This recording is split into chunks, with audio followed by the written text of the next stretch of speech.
Captain Arbuthnot, I beg your pardon, but could you answer a few questions for me? I'm grateful you found my ticket, Poirot, but now is not convenient. I certainly didn't expect such a resistance. I need to be sure before accusing the captain.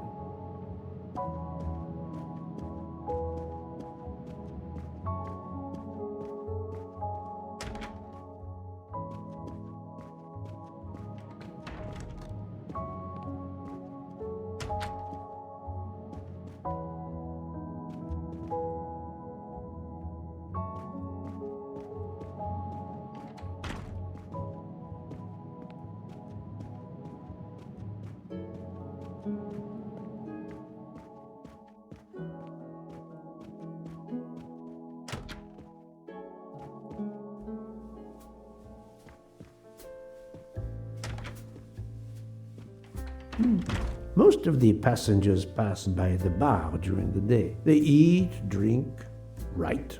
Maybe I can use this information for my investigation.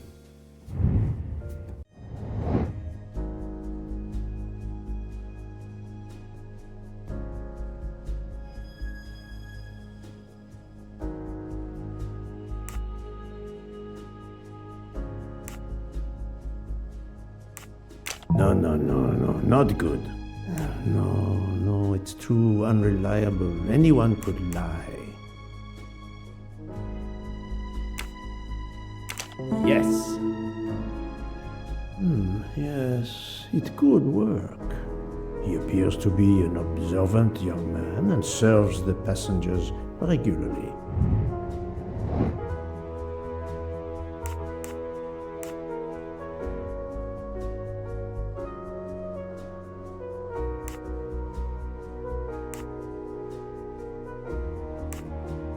Well done.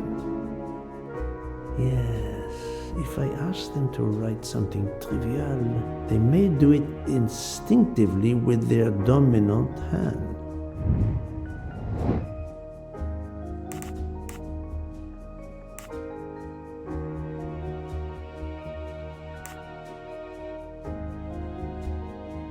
Right. Yes, I will remember which people use their right or left hand. I'm right again. That happens to me a lot.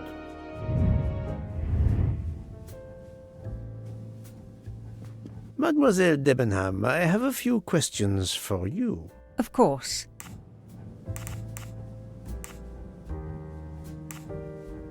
Let's start with your movements last night. There's little to tell. I went to bed and slept. Did you know the man who was killed? I saw him for the first time during lunch yesterday. Did you notice anything about him? Well, if I believed in auras, I might say he seemed dark. Would you mind writing your address on this paper for me? Not at all. That's it. Mademoiselle Debenham is right-handed. Do you recall what time Mademoiselle Olsen went to get some aspirin from Madame Hubbard? I remember glancing at the clock. She left our room just after 10:30 p.m. Was she away for a long time? About 5 minutes. That confirms what Madame Hubbard told me. Do you smoke by any chance? No, I never have. Do you own a scarlet nightgown? No, it isn't mine. Whose then? I don't know. What do you mean? You do not say, I have no such thing. You say, it isn't mine, meaning that you know who it belongs to, am I correct? Oh, I see. No. I woke up this morning about 5 a.m. with the feeling that the train had been standing still for a long time. I opened the door, and I saw someone in a scarlet kimono some way down the corridor. Her back was turned. It was impossible to see who it was. I understand. Thank you for your assistance, mademoiselle.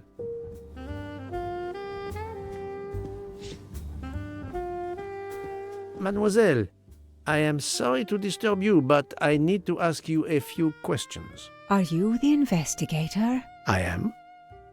We are lucky you are on the train. What do you want to know? I hear, mademoiselle, that you were the last person to see the murdered man alive. I do not know. It may be so. I opened the door of his compartment by mistake. I was much ashamed. It was a most awkward mistake. You actually saw him? Yeah, he was reading a book. And what did you do after that, mademoiselle? I went in to the American lady, Mrs. Hubbard. I asked her for some aspirin, and she gave it to me. I usually carry extra aspirin for the refugees, but I gave mine to a camp in Turkey. They needed it more than me.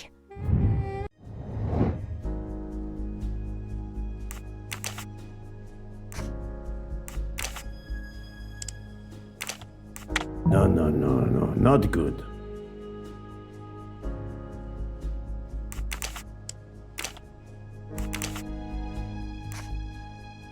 I do not think that's the right answer.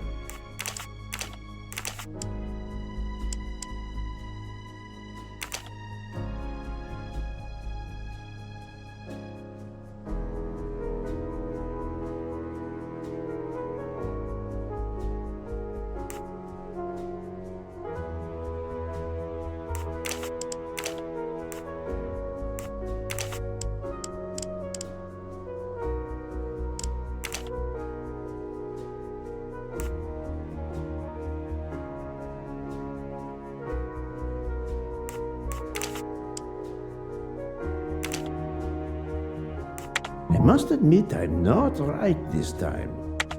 Think, Poirot, that is not a good answer. This is wrong, but I'm never far from the truth. I must admit I'm not right this time.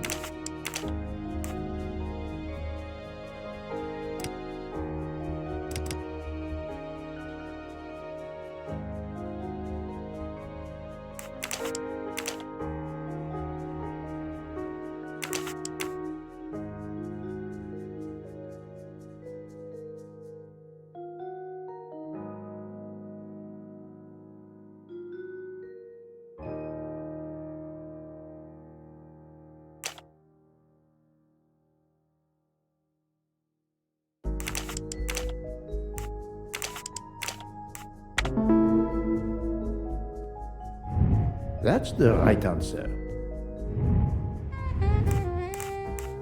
Did Mrs. Hubbard ask you whether the communicating door between her compartment and that of Monsieur Ratchet was bolted? Yes, And was it?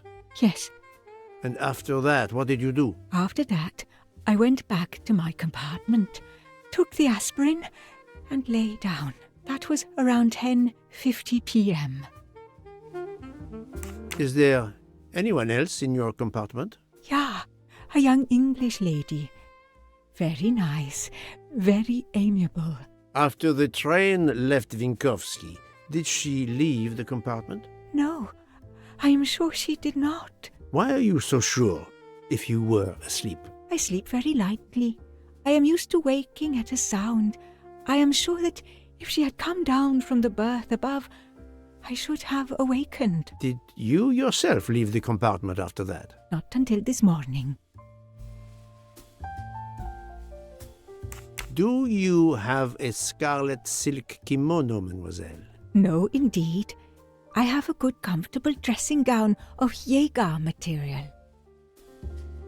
Do you smoke, mademoiselle? No, I can't stand the smell of tobacco. Perhaps you will be so amiable as to write me down your address. With pleasure. Mademoiselle Olsen is indeed right-handed. This was a very interesting conversation, mademoiselle. I thank you. If you have any other questions, I'll be in my compartment. Good luck, Mr. Poirot.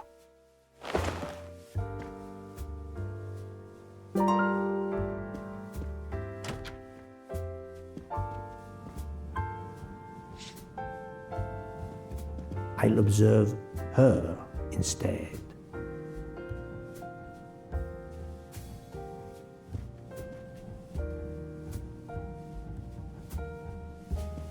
I'll keep an eye on them instead.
Think, Poirot. That is not a good answer.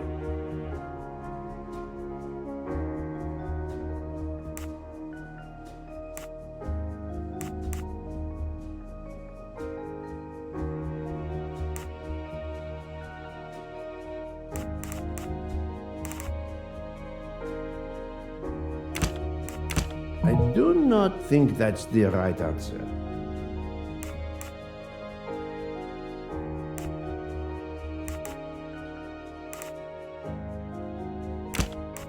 This is wrong, but I'm never far from the truth. No, not good.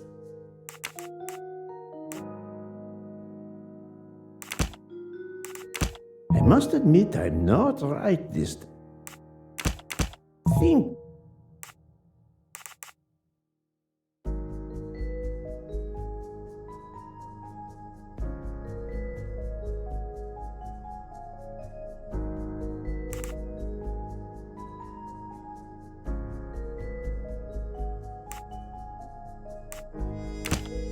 I do not think that's the right answer.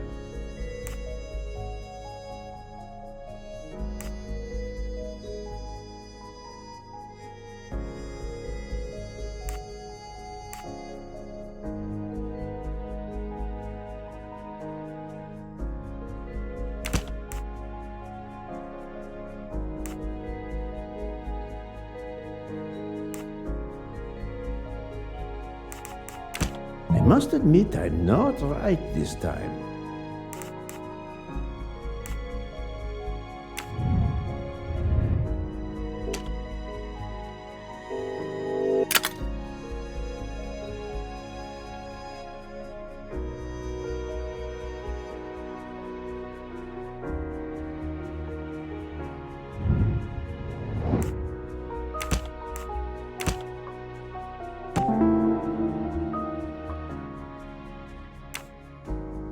Strange, this story. If Mademoiselle Olsen is such a light sleeper, why didn't she tell me about Mademoiselle Debenham getting out of bed? She even made a point to tell me the opposite. Et voilà.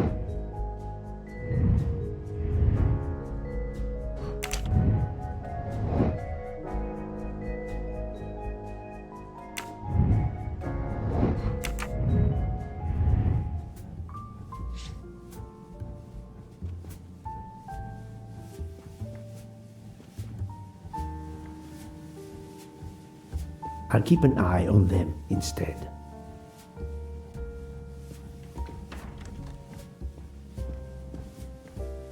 Monsieur Fauché, may I disturb you for a moment? Of course. How can I help? It is, of course, about the murder of Monsieur Ratchet. Can you tell me your movements last night? I understand. Yesterday evening, I took a break at Vinkovsky station with Hotaru. We then went to our quarters in the staff accommodations, a section of the luggage car. Freya was there, reading, and I went to bed right after. Freya is there now, I think, and Hotaru is in the kitchen. They can verify my story. What time was this? 11:30 p.m. or a bit after. The snow is beginning to fall heavily. I see. Thank you. Can you write your address on this paper, please? You want to pay me a visit? Who knows, Monsieur Fauché? He is right-handed, there can be no doubt.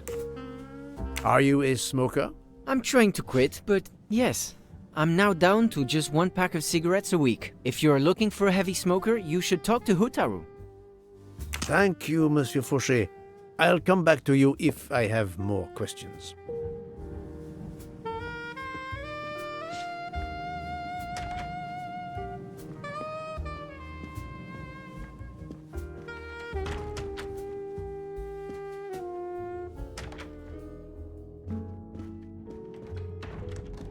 So, Poirot, I hope you are progressing in your investigation. I have not finished yet, but it is progressing, yes.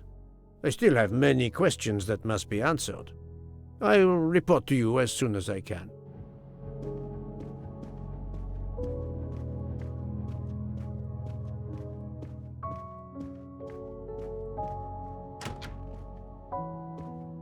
Ah, Monsieur Maury. Would you have a few minutes to give me? I have some questions to ask you. Do I look like I can answer questions? The room is spinning. My head is about to explode.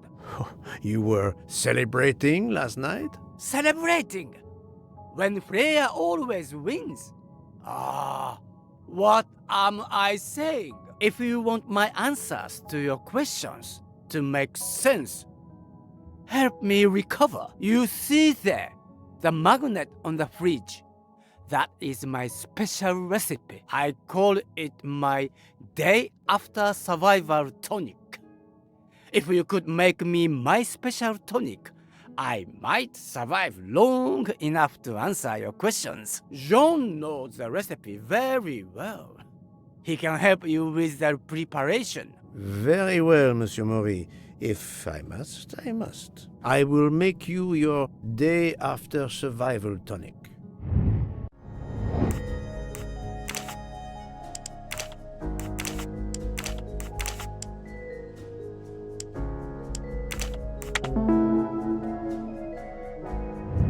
That's the right answer.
I'm missing half of the tonic ingredients.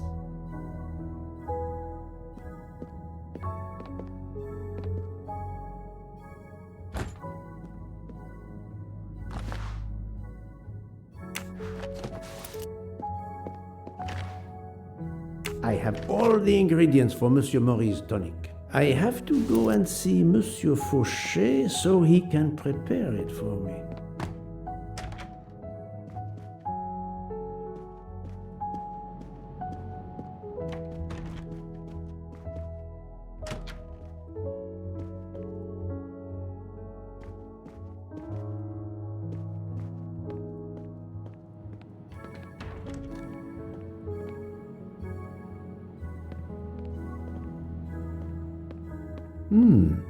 It's locked.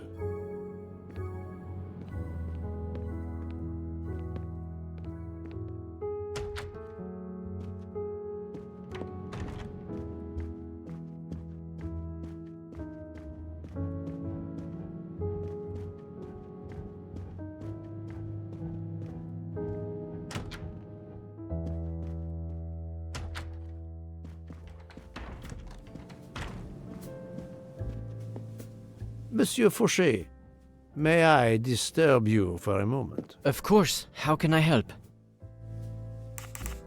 Monsieur Fauché, I need your help to prepare a cocktail. What is this phrase? This is music to my ears. What can I fix for you? A mojito? A gin and tonic? Or perhaps a martini? Shaken, not stirred? It's not for me, but for Monsieur Maury. Ah, his day after survival tonic. Unfortunately, I know it well. Here is everything that was listed on the magnet. Excellent! I can take it from here. Mr. Poirot, I'm uncertain about the lemon juice. Is it half a lemon or a full lemon for the recipe? Half a lemon. I can't remember if Hotaru prefers it with ginger or without. Do you remember? I can assure you that he will want the ginger.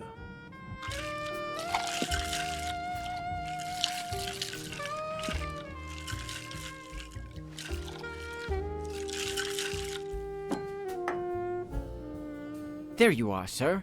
Hotaru will be himself again. Excellent. Thank you very much.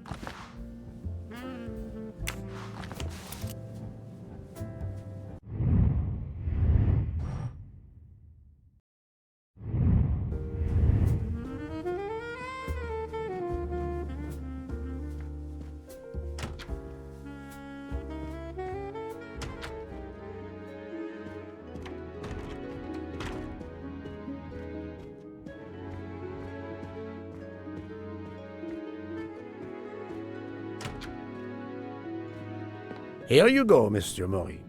I hope this will help you. Thank you very much. Please give me a moment.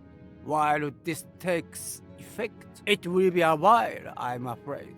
But I will not move from the kitchen. Since I have to wait, do you know where I can find Mademoiselle Nielsen? She is in the staff quarters in the luggage car. If the door is locked, John will have the key. Thank you. I will return. I hope you have a speedy recovery.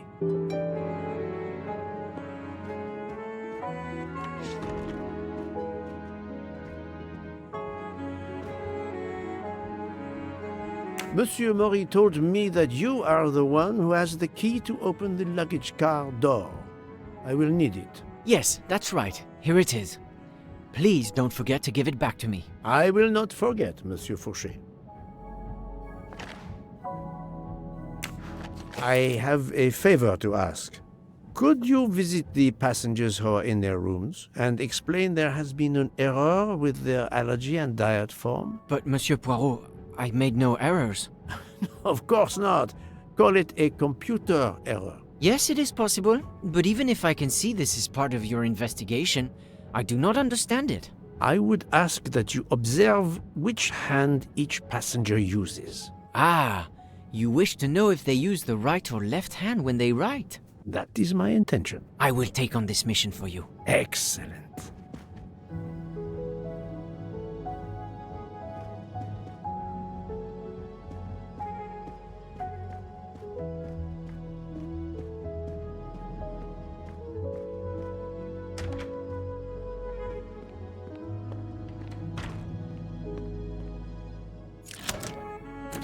That's it.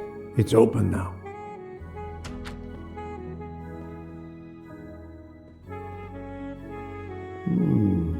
Empty rum bottles. A deck of cards. I suspect they were reading diamonds and spades instead of books.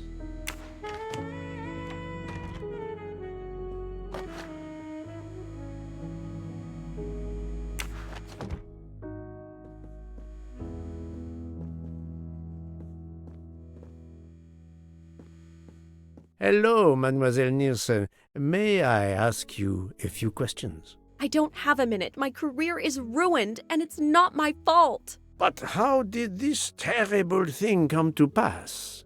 My supplies, passenger luggage, our living space. There is so little room. I gave the cargo handlers in Istanbul strict instructions how to stack my crates containing the ingredients I need for my desserts, so as one box is used up, it can be discarded. And these fools of cargo handlers did not follow your instructions? Ignored completely. I have 4 crates that must be moved from there to here to correct the order they are stacked. But placing the wrong crate on top of a smaller crate will crush it, its contents, and my career. Calm yourself, mademoiselle. I understand. So, the problem is these 4 crates must be moved there, but carefully. Yes. I have to move these 4 boxes from this location to here. But there is not much space to move the boxes, and I have to be careful never to put a bigger box on top of a smaller one, or the smaller crate will be destroyed. The problem is clear. I shall assist you.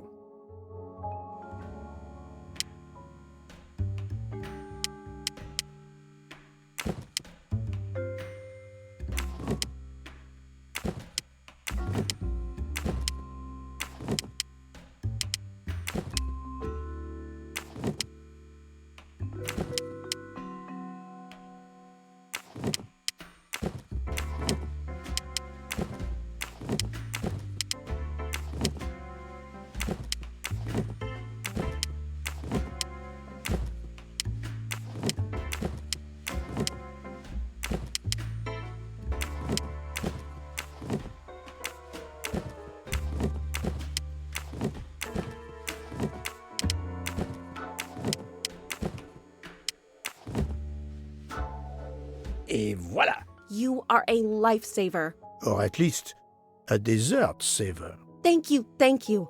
I will gladly answer your questions.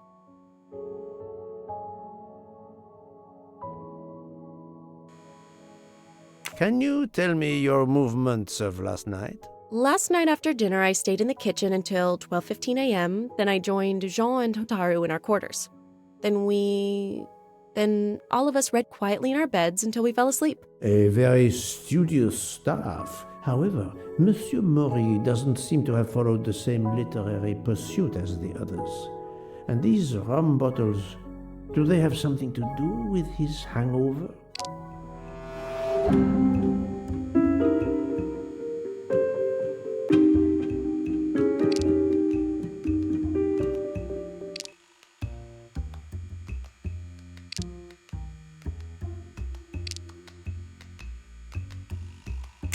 I rather think that you didn't just read last night. What makes you say that?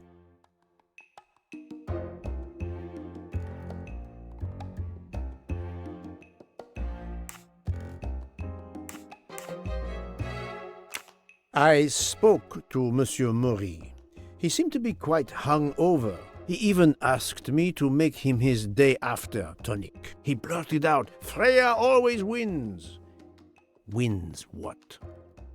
Looking around, it is clear you were gambling and drinking most of the night. You don't understand. It's late when we're off duty, but we need to unwind. And now there's been a murder? Yes, I admit it. We went overboard last night. But please don't tell Mr. Book. It's against regulations. We could all be fired. Mademoiselle, I realize your difficult jobs have been made more difficult. But as you say, there has been a murder. I must have the truth. Of course. I'm so sorry. It's not such a crime. I'll leave it there and check in with Monsieur Fauché. Would you mind writing your address on this paper? I'm asking everyone on the train for addresses, in case I need to contact them once they leave the train in Paris. I understand. Yes, that's it. Mademoiselle Nielsen is right-handed. Do you smoke? No, I never have. Thank you. Thank you for your answers, Miss Nielsen. You're welcome.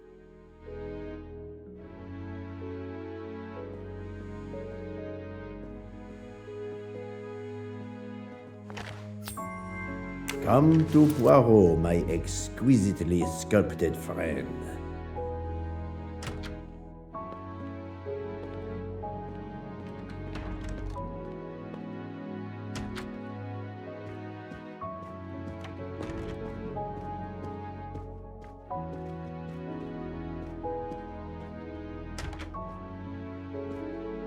How are you? It's better. Thank you. Then may I ask you some questions? It will not take long. Quickly, please. I have hungry passengers to feed. Très bien. Can you tell me your movements last night? Oh, nothing special. When I went off duty, I joined John and Freya in a compartment. I read for a short while, then went to bed early. Reading? I'm not sure you have recovered enough to tell me the truth. Don't waste what little energy you have recovered to lie, Monsieur Mori. Yes, sorry, Mr. Poirot. You're right. It obviously wasn't reading that made my head hurt like that. But if you told Monsieur Book, it could mean my job. I will keep your secret, but I am investigating a murder. You must tell me the truth. Thank you. Please write your address on this paper. My address? I don't see why. I think I hear Monsieur Book approaching. My address? Yes, of course. Another right-handed person. Not surprising, most people are. You are a heavy smoker. My job. It is very stressful. Would you happen to know who vapes on the train? A banana flavor? Oh, yes. The smell disgusts me. What is wrong with the good tobacco? I do not have time to answer that. Who is it? I've only seen one person who vapes. It's Captain Arbuthnot. Captain Arbuthnot. I see. Your testimony was invaluable to me. Thank you. Take care, Monsieur Mori. My palate depends on your good health.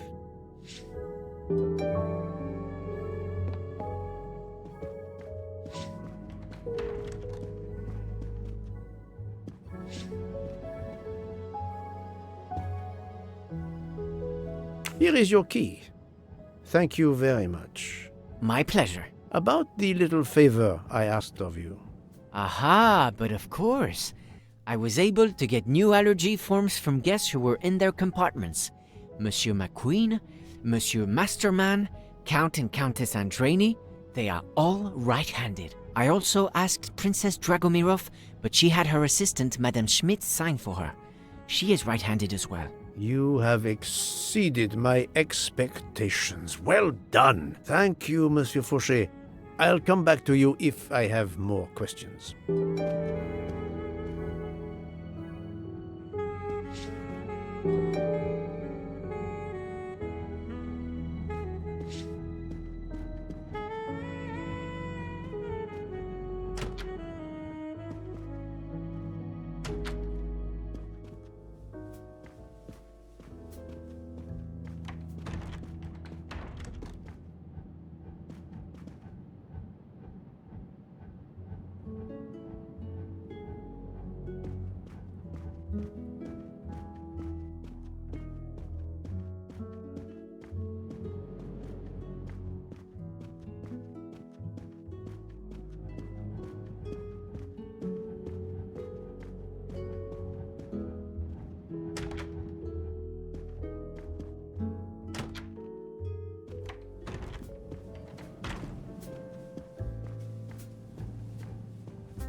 That was easy.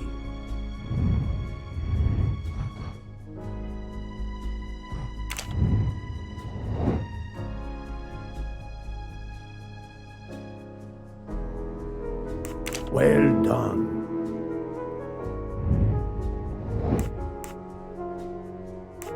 Adequate. I'm right again. That happens to me a lot.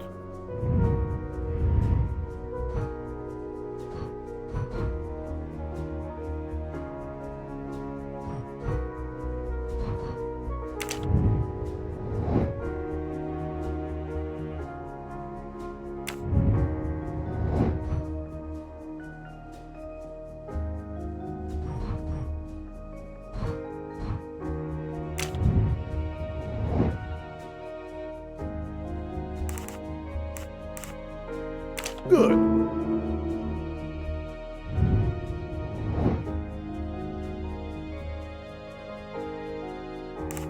Right.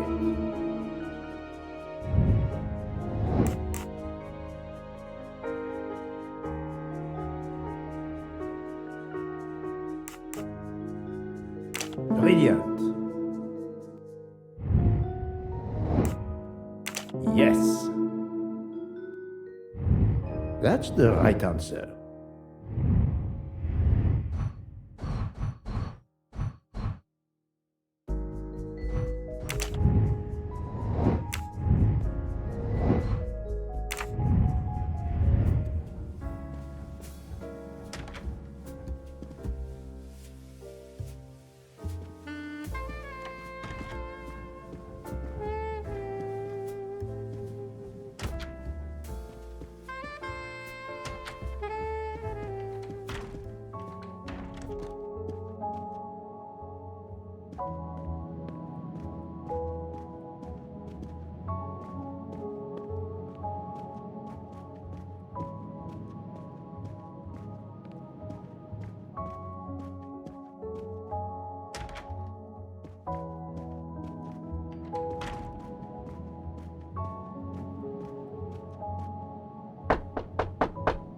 Captain Arbuthnot, I know that you are the only person on this train to smoke e-cigarettes. We found a vial of e-liquid at the crime scene.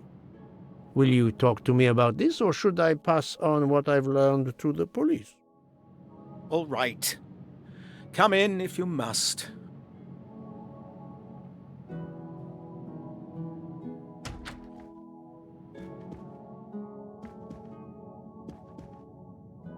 I have just a few questions for you. Very well.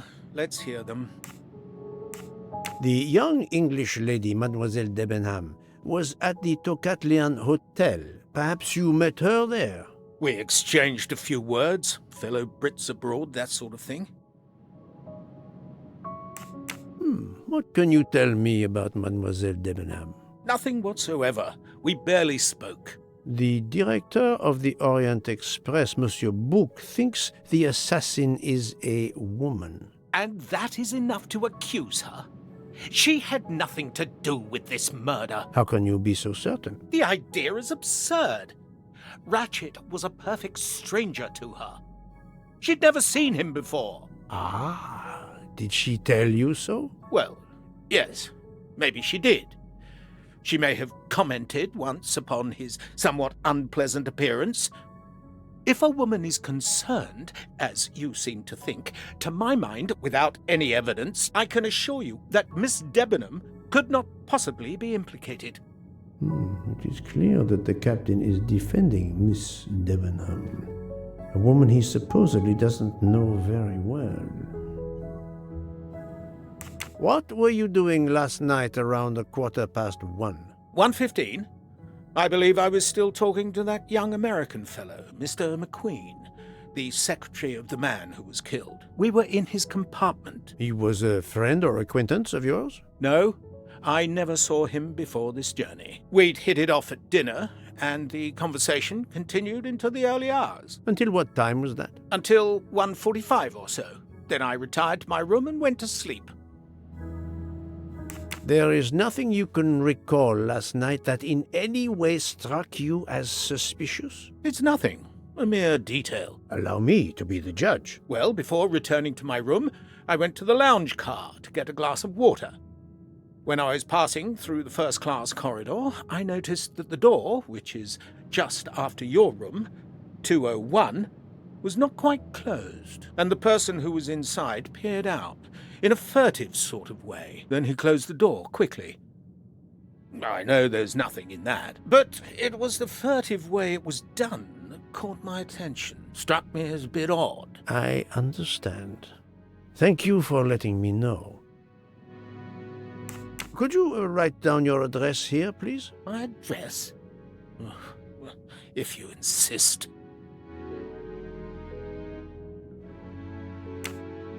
This man is right-handed.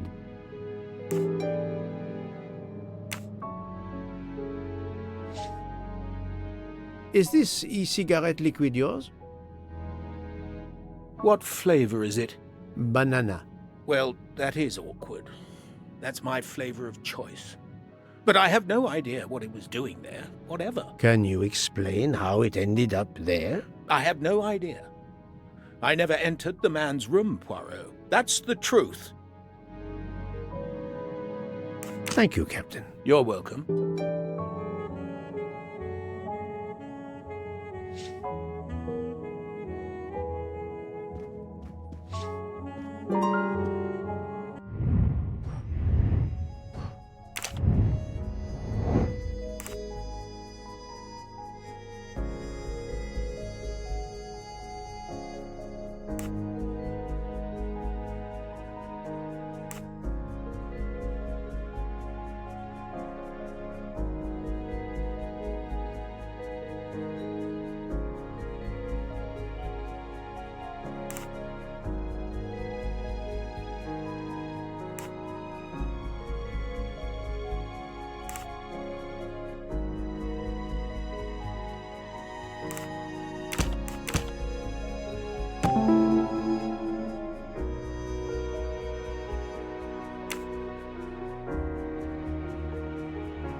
Captain Arbuthnot is the only passenger to smoke an e-cigarette. Even if this liquid in Ratchet's room is a solid clue, he has an alibi. I cannot accuse him without any other proof. That was easy.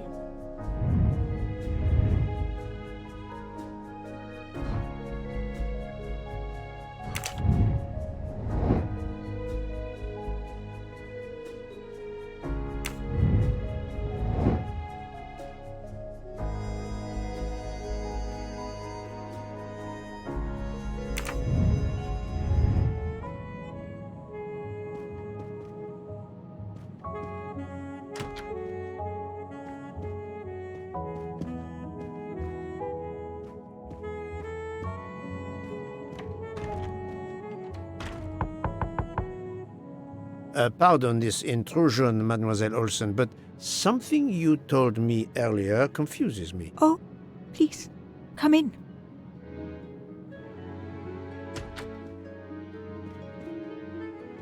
How can you be sure Mademoiselle Debenham was in bed all night? As I told you, I am a very light sleeper. The slightest noise wakes me up. If Fraulein Debenham had gotten out of her bed, I would have heard her. I got up this morning around 8 a.m. She was sleeping soundly.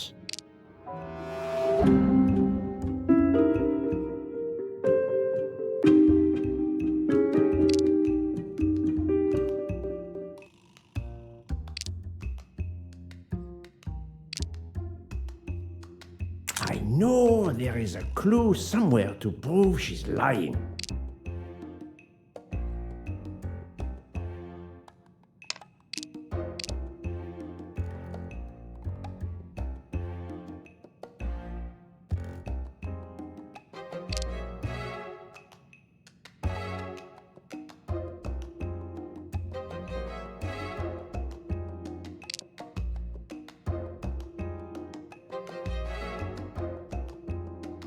She may be telling the truth, but I cannot be certain.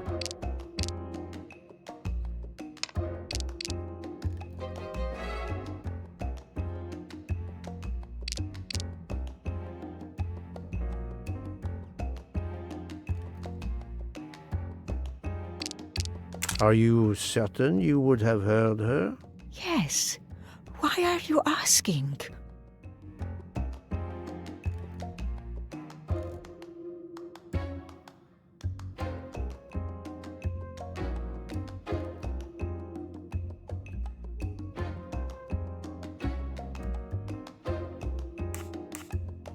I spoke to Mademoiselle Debenham and she told me that she got up around 5 o'clock in the morning. She opened the door and looked down the corridor. It was then that she saw a woman in a red kimono. How do you explain that? I think I must have been sleeping very soundly not to have heard it. Oh, but does that make me a suspect? I am not accusing anyone, mademoiselle. Do not worry. I am just trying to determine what happened last night. Thank you for your testimony.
My little gray cells did not let me down.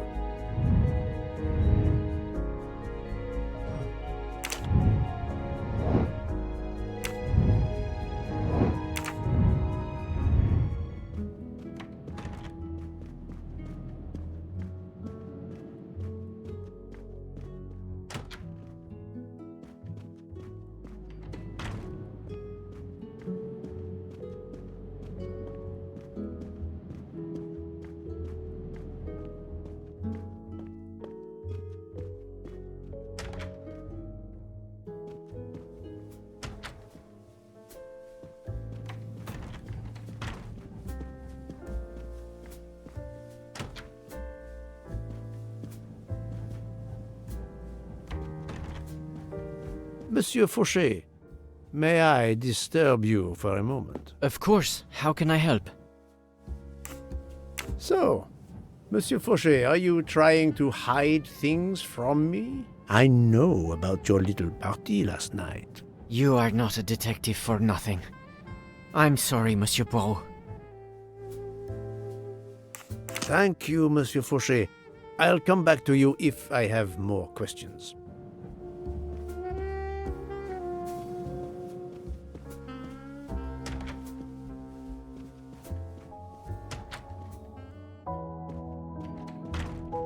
So, Poirot, I hope you are progressing in your investigation. There is no trace of the murder weapon on the train, as yet. The killer could have hidden it anywhere. It must be somewhere. Indeed, as you say, it must be somewhere. According to Dr. Constantine's report, the stab wounds were made by at least one right-handed and one left-handed person, and with different strength. For the moment, everyone I have checked is right-handed. It is impossible to draw any conclusions as yet. However, I still have a few people to interrogate, notably the Russian princess. You still have many avenues to explore? Indeed, the case is far from over, mon ami. I identified the person responsible for the bottle of liquid for the vape found at the crime scene. So, this is our culprit? Do we hold him? No, unfortunately, this bottle belongs to Captain Arbuthnot, but he has an alibi, confirmed by Monsieur McQueen for the time of the murder. Monsieur Bouc, Monsieur Poirot. Michel, Calm down. But it's Mrs. Hubbard. She says she found the murder weapon in her room. She's very upset. Let's go, Poirot.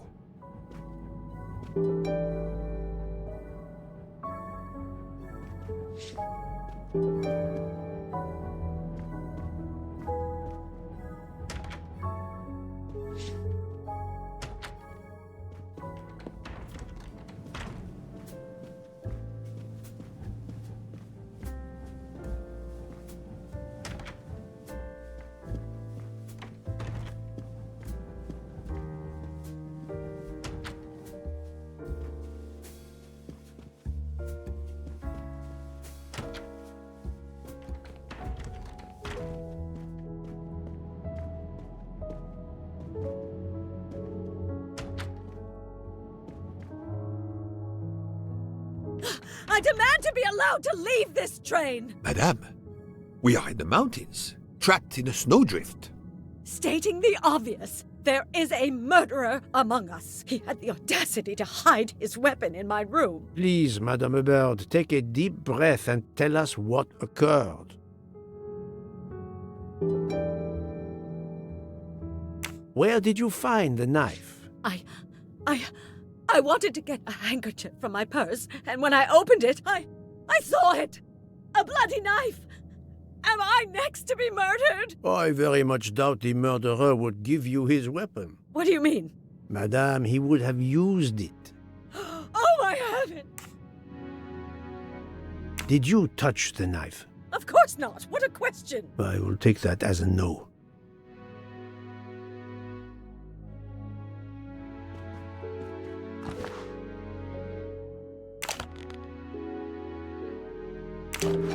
Is this knife the real murder weapon, or is it a red herring?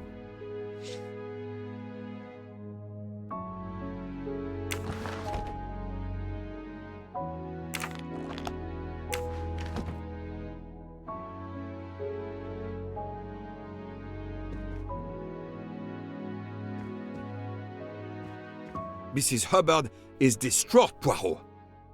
I should stay with her. Please go on without me. I have every right to be distraught. Thank you, Mr. Book.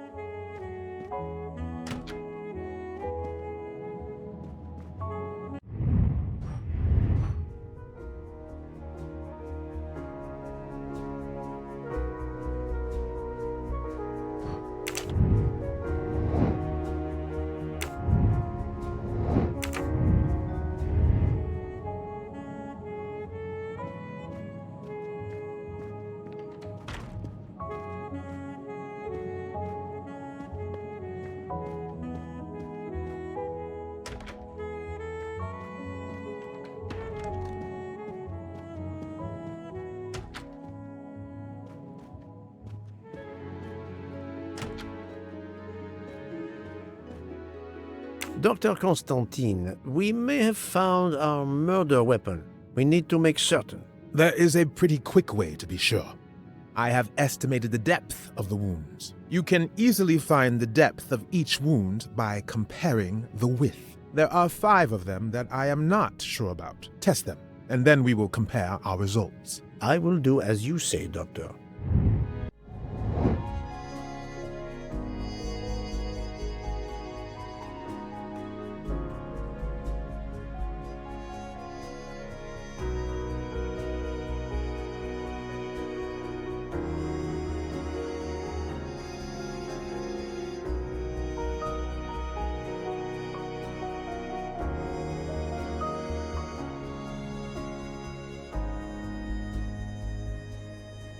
No, not good.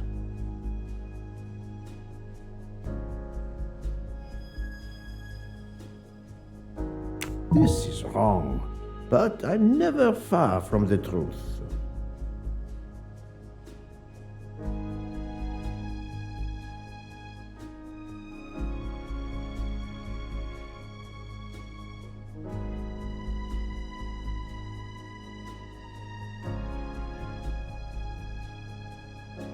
Think, Poirot. That is not a good answer.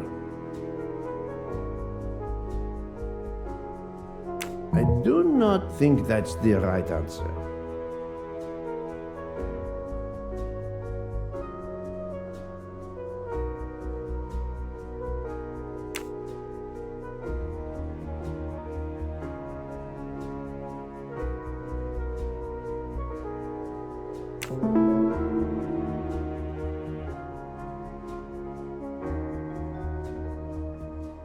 I must admit I'm not right this time. No, not good. I do not think that's the right. Think, Poirot, that is... I must admit I'm not right this time.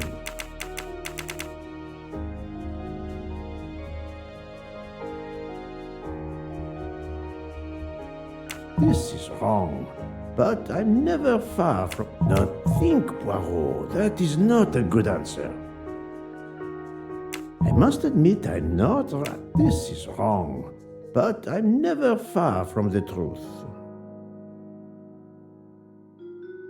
I do not think that's the right answer. Think, Poirot, that is not a good answer. I do not think that's the right answer.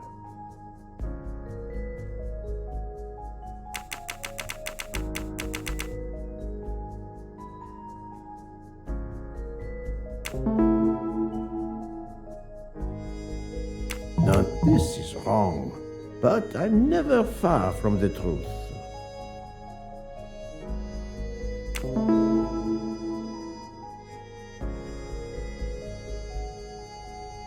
I must admit I'm not right this time. I'm right again. That happens to me a lot. What do you think, Doctor? Is this knife really the murder weapon? There can be no doubt. You found the same depths as the estimate I made during the preliminary autopsy. I can assure you that you hold in your hands the weapon that took Ratchet's life.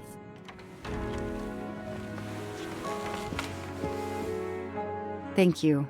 I feel way better now. The rest gave you time to sleep off most of the effects of the drug.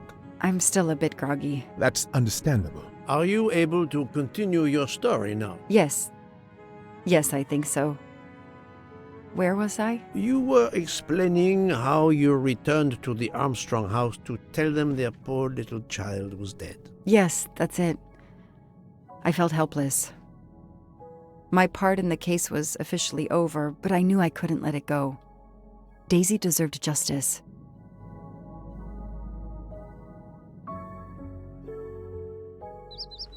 Two days later, I returned to the Armstrong house to tell them Daisy would be released soon for burial. I was angry with myself that I couldn't bring them better news. I wasn't prepared for more tragedy.